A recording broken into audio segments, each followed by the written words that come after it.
الحمد لله رب العالمين.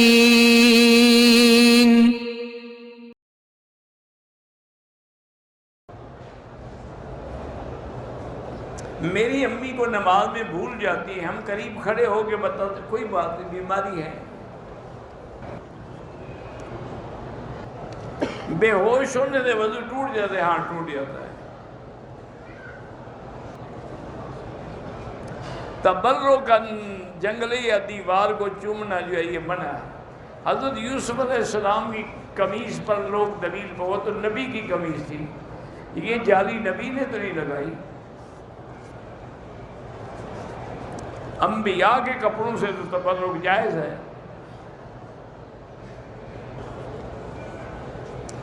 مدینہ شریف سے واپسی میں نماز مغرب کا وقت ہو گیا، اس نے بس نہیں روکی، ہم نے بس میں بیٹھے بیٹھے نماز ادا کی، نہیں دوبارہ پڑھنی چاہیے۔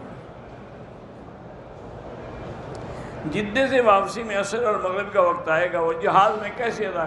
اگر جہاز میں کھڑے ہو کے پڑھنے دیں ٹھیک ہے، ورنہ قضا کریں۔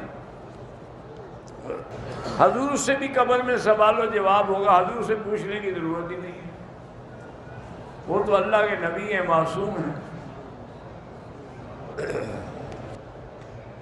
اگر کسی نے گناہ کیا اور توبہ کر لی لیکن پھر توڑ بیٹھا، پھر توبہ کرے، دروازہ بند نہیں ہوا ابھی رحمت کا۔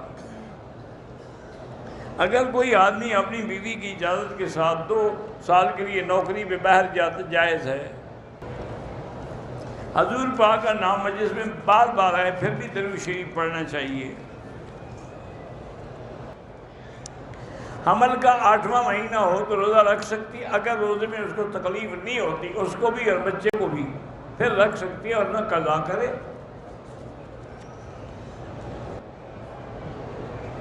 مسجد میں اگر ہم آئیں نماز کے لیے سلام کر سکتے ہیں، اگر لوگ عبادت کریں تو جو خالی بیٹھے ان کو کر سکتے ہیں، جو نماز پڑھ رہے ہیں ان کو نہ کریں۔ عورتیں عمرے کی نیت کر لیں، اس کے بعد جو ہے انہیں جو دوپٹہ ہے وہ بالکل اتار کے مسح کریں گی، اس کے اوپر نہیں کریں گی۔ اگر بیوی شوہر سے کہے کہ بھئی میں مر جاؤں تو تم دوسری شادی نہ کرنا، اور وہ بھی ایسا کہے، فضول باتیں ہیں، کیوں نہ کرے؟ یعنی گناہ کرتا ہے میرے مرنے کے بعد۔